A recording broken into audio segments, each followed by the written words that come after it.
একটু সহযোগিতা করার জন্য রঞ্জনা মান্নাকে ডেকে নিচ্ছি। কবিতাটি পাঠ করব, সেটা মধুচন্দ্রা ভট্টাচার্যের লেখা, রবি ঠাকুরকে নিয়ে আপনাদের আমি এটাকে পড়ে শোনাচ্ছি। বন্দি দশা।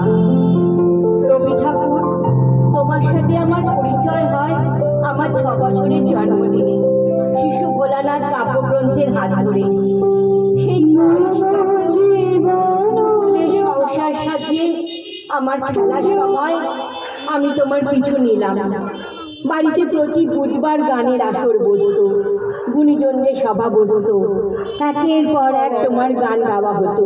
কতেক বুঝতাম, কতেক বা বুঝতাম না, তাতে কি? তোমার গানের সুরের মূর্ছনা আমাকে ভাসিয়ে নিয়ে যেত মনের সমুদ্রে। সময়ের নিয়মে আমি কিশোরী হলাম, তোমাকে যেন আরো বেশি করে আঁকড়ে ধরলাম।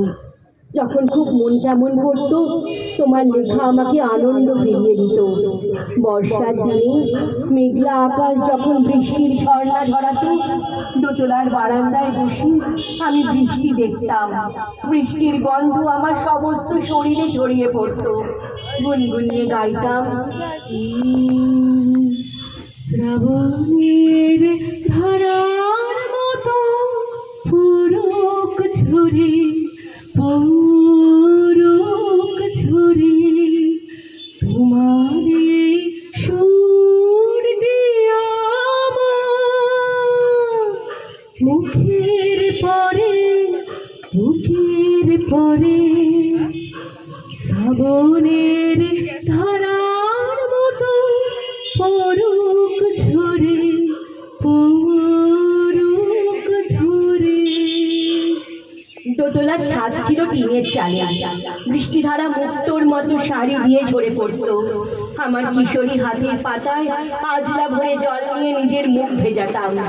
বৃষ্টির জলে ভেজা মাটির গন্ধ আমাকে আনন্দ দিত। দূরে একটা নারকেলের বাগান, বাদলের শনশন হাওয়ায় পাতারা দুলছে। বাড়ির সামনের বাগানে বেলফুলের মেলা বসেছে, প্রজাপতির দল আনন্দের হাট বসিয়েছে। এক ফুল থেকে আরেক ফুলে উড়ে বেড়াচ্ছে।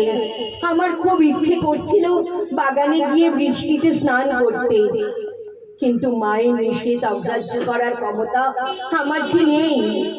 তখন তোমার কথা আমার খুব মনে পড়ছিল রবি ঠাকুর। বন্দি দশা। নমস্কার।